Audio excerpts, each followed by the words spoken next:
अस्सलाम वालेकुम जी। आज की वीडियो का हमारा टॉपिक, आज के लेक्चर का टॉपिक है मूविंग एवरेजेस। ये फोरकास्टिंग टेक्निक में जो हमारे सिलेबस में थर्ड टेक्निक है वो मूविंग एवरेजेस की टेक्निक है।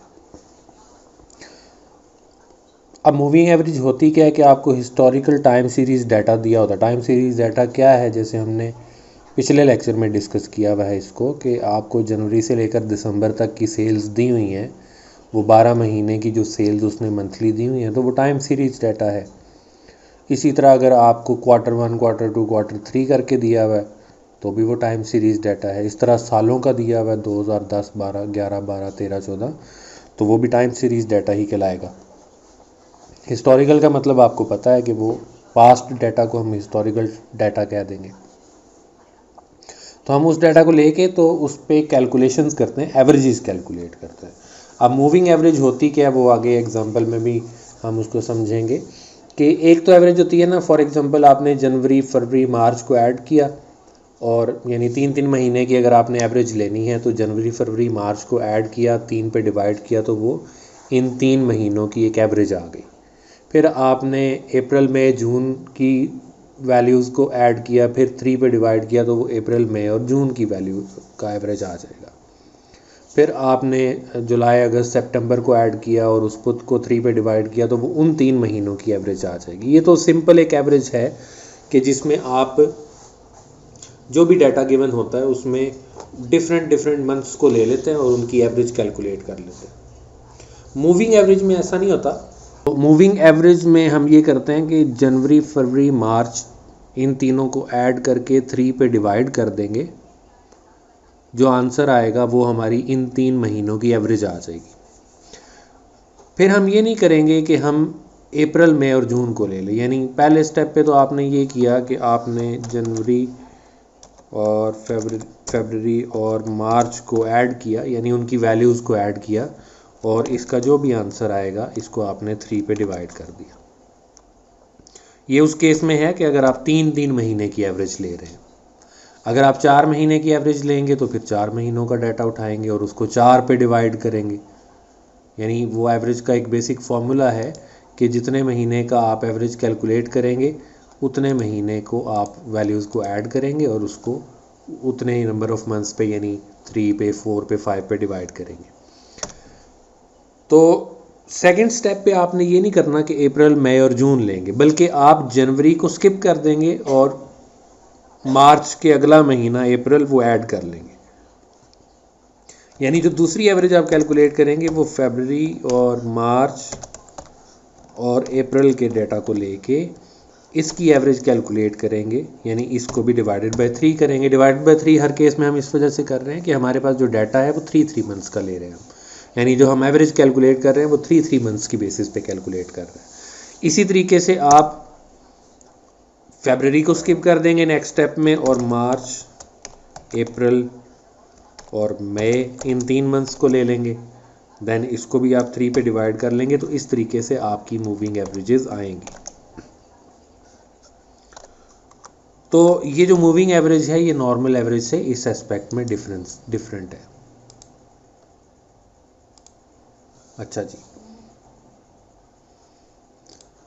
अब वो कहता है कि by using moving averages the variation in a time series can be eliminated leaving a smoothed set of figures. अब जब हम एवरेज कैलकुलेट करते हैं ना, तो उसमें जो वेरिएशन है, जैसे सीजनल वेरिएशन या साइक्लिकल वेरिएशन, साइक्लिकल को तो हम खैर कंसिडर नहीं करते।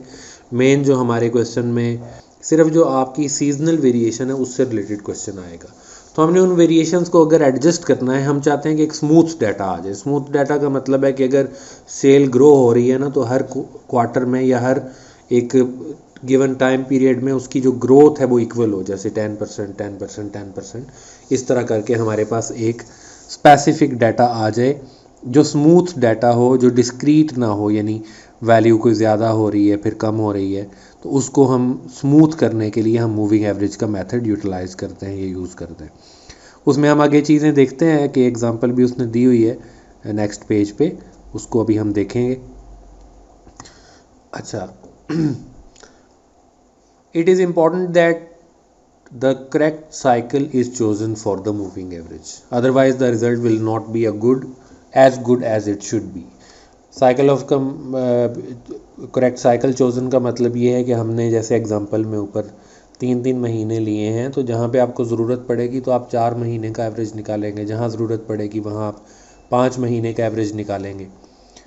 तो उसने एक एग्जांपल दे के समझाया कि फॉर इंस्टेंस, यहाँ से कि for instance if there are seasonal variations present in a time series and the pattern is repeated every third period, यानी जो सीजनल वेरिएशन आती है वो हर क्वार्टर के बाद वो एक उसमें वेरिएशन जो है वो एक जैसी आ जाती है, तो आप फिर जो मूविंग एवरेज कैलकुलेट करेंगे वो 3 पीरियड्स या 3 मंथ्स का कैलकुलेट करेंगे।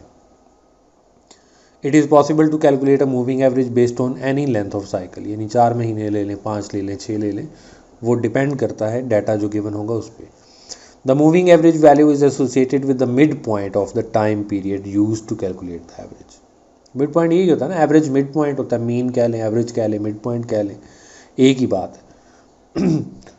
सादा अल्फाज में आप ये कहें कि अगर आपने 3 महीने की सेल्स को ऐड करके डिवाइडेड बाय 3 किया है ना, तो वो सेल्स आपकी 3 महीने में इक्वली डिवाइड हो जाएगी, और वो जो आंसर आएगा ना वो हर महीने अगर इक्वल सेल होती तो उतनी उतनी होनी चाहिए थी। वो आगे एग्जाम्पल में देखते हैं। अब यहाँ पे उसने 7 मंथ्स का डाटा दिया हुआ है, जून से लेकर दिसंबर तक, और उनकी सेल्स वैल्यूज़ भी दी हुई हैं, और यहाँ ऊपर दिया हुआ है कि business is forecasting the value of their sale for first quarter of the coming year. अब क्वार्टरली की कोई तो बात कर दी है उसने क्वार्टर की, तो फिर इसका मतलब यही होगा कि हमारी मूविंग एवरेज 3 मंथ्स की होगी, क्योंकि क्वार्टर 3 मंथ का होता है। नीचे उसने लिख दिया using moving averages calculate the forecast sale value for January to March, यानी ये जो दिसंबर तक का डाटा दिया हुआ है, इससे अगले 3 महीने में आपकी जो फोरकास्ट सेल है वो क्या होगी, वो आप मूविंग एवरेज की टेक्निक से फाइंड आउट करें। सोल्यूशन उसने नीचे दिया हुआ है। अब ये देखें कि ये डाटा तो वहाँ से उसने लिख लिया, ये वाला भी, और आगे ये सेल्स वैल्यू भी उसने लिख ली है क्वेश्चन में से। ये मूविंग एवरेज उसने कैलकुलेट की है।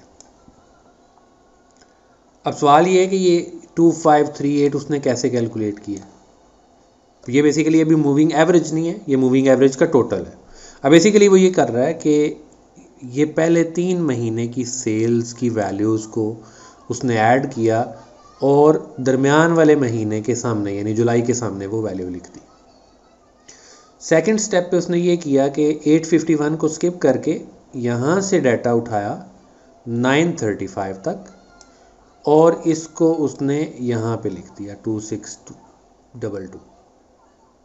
यानी हम जो वैल्यू लिखेंगे 3 मंथ की अगर मूविंग एवरेज ले रहे हैं तो मिडल वाला जो मंथ होगा ना उसके सामने वो वैल्यू लिख देंगे। ये टोटल कर रहा है 851 प्लस 771 प्लस 916, इसका टोटल आ गया 2538। फिर उसने 851 को स्किप कर दिया उधर से और नीचे 935 को उसने ऐड कर लिया। अब उसने ऐड किया 771, 916 और 935 को, और ये वैल्यू लिख दी। फिर उसने 771 को भी स्किप कर दिया, यहाँ से डाटा उठाया और 855 तक 3 वैल्यूज़ 916, 935 और 855 इनको ऐड करके ये लिख दिया। इसी तरह 935, 855 और 1000 इनको ऐड करके यहाँ लिख दिया, और आखिर में यहाँ से तीनों वैल्यूज़ को ऐड करके उसने ये 2874 यहाँ पे लिख दिया। अब जब आप मूविंग एवरेजेस का टोटल कैलकुलेट कर लेंगे ना, अब आपने क्या करना है कि इसको भी डिवाइडेड बाय 3, जितनी भी वैल्यूज़ आपने कैलकुलेट की है ना इसको भी डिवाइडेड बाय 3 कर लें, इसको भी डिवाइडेड बाय 3 कर लें, इसको भी डिवाइडेड बाय 3 कर लें। इस तरीके से आप उसकी एवरेज कैलकुलेट करते जाएंगे। नेक्स्ट स्टेप पे उसने किया है कि ये मूविंग एवरेज 2538 इसका टोटल आ गया, डिवाइडेड बाय 3 846 आंसर आ जाएगा।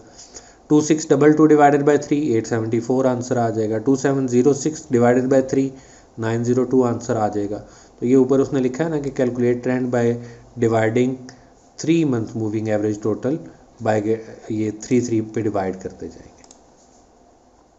अब ये आपका ट्रेंड सेट हो गया। अब आप देखें ना 874 में से 846 को माइनस कर लें, 902 में से 874 को माइनस कर लें, या 930 में से 902 को माइनस कर लें, या 958 में से 930 को माइनस कर लें, तो हर केस में जो आपका आंसर आएगा ना वो बराबर आएगा। यानी आपकी जो सेल्स हैं वो हर नेक्स्ट मंथ की सेल प्रीवियस मंथ से $28 ज़्यादा हो रही है। ये आप कैलकुलेट करके देख लें भले कि 874 में से 846 आप माइनस करेंगे तो वो आपके पास 28 आंसर आ जाएगा। फिर 902 में से 874 को माइनस करेंगे 28 आ जाएगा।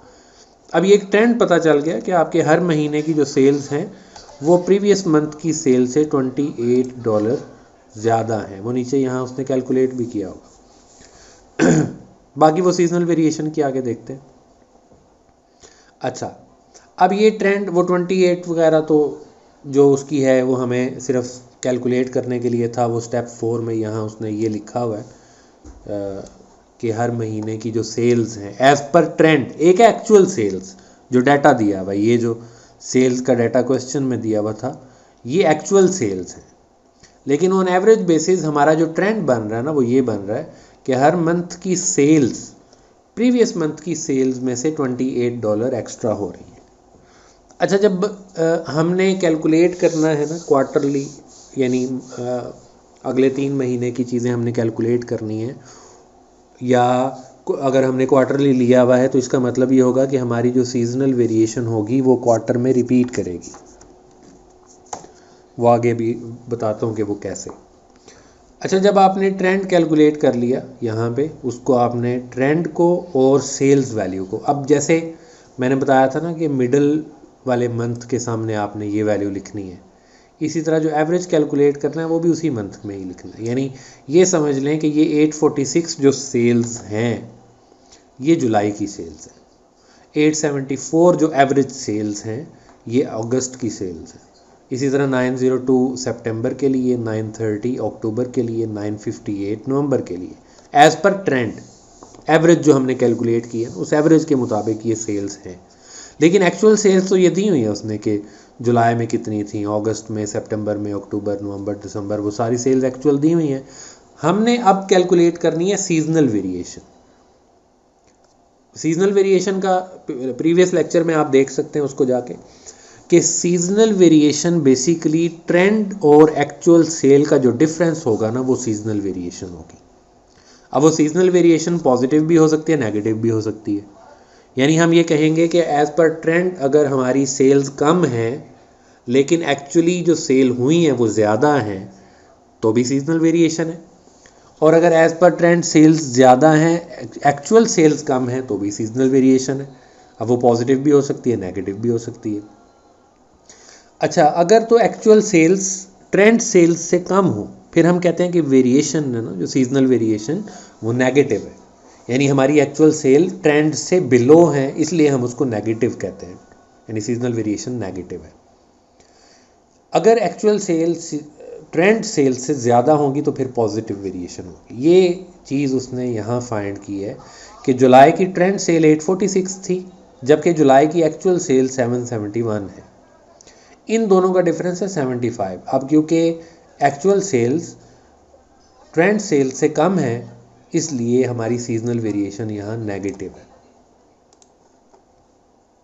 इसी तरह अगस्त में अगर आप देखें तो एज पर ट्रेंड वो सेल 874 है लेकिन एक्चुअली वो 916 है, तो 42 पॉजिटिव सीजनल वेरिएशन।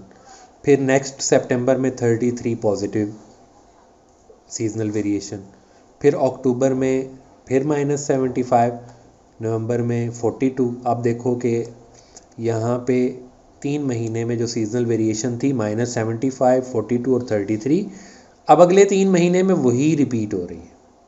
मतलब हमारे पास दिसंबर की है तो नहीं है, लेकिन अब हमें पता चल गया कि 75, 42, 33, फिर -75, 42 और आगे फिर वो पॉजिटिव 33 होगी, फिर आगे -75, 42 और 33, ये इस तरह रिपीट होती रहेगी। अच्छा, जब यहाँ तक हम स्टेप 3 तक अपना टेबल कंप्लीट कर लेंगे उसके बाद हमने बेसिक तो हमारे ऐसे रिक्वायरमेंट उसकी ये है ना कि आप जनवरी, फरवरी और मार्च जो नेक्स्ट ईयर है उसकी सेल्स का फोरकास्ट करें। अब हमारा ट्रेंड चल रहा है ना, ये ट्रेंड आपका चल रहा है, 958 तक आपकी ट्रेंड सेल्स पहुंच चुकी हैं। 958 में 28 ऐड कर लें क्योंकि हमने पढ़ा कि ट्रेंड 28 इंक्रीज हो रही है सेल हर मंथ।